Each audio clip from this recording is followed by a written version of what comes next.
Kecelakaan bus wisata menjadi petaka yang menyedihkan bagi warga desa Pacung saat merayakan Hari Raya Kuningan.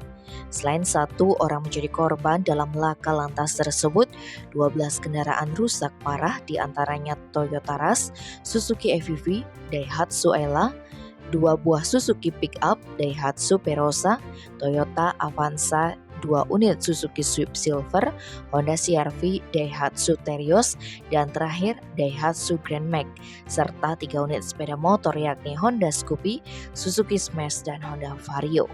Kecelakaan tersebut terjadi Sabtu 18 Juni di jalur Denpasar Singaraja, tepatnya di Banjar Pacung Baturiti, Tabanan sekitar pukul 11.30 WITA.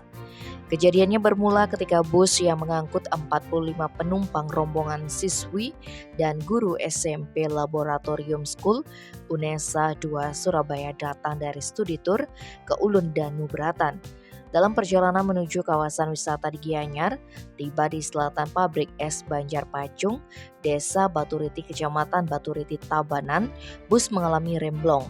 Akibatnya, bus yang dikemudikan Agus Prianto tersebut oleng, tak terkendali lalu menabrak sejumlah kendaraan yang terparkir di pinggir jalan dan mobil yang sedang melaju. Sebanyak 12 kendaraan berupa mobil dan sepeda motor rusak. Naasnya dalam peristiwa tersebut, seorang warga setempat bernama Niwayan Wandani meregang nyawa. Saat kejadian, warga Banjar Pacung ini sedang berjalan kaki menuju rumahnya sepulang dari kegiatan persembahyangan Kuningan. Terungkap bahwa sebelum tewas, Wayan Wandani sempat menyelamatkan anaknya. Dia mendorong anaknya hingga dirinya menjadi korban. Kakak sepupu korban, Wayan Swadarme, menyebutkan Wayan Wandani menjadi korban kecelakaan ketika pulang dari Ngelungsur, Banten, Kuningan di Pemerajan Gede bersama dengan anaknya Putu Okta.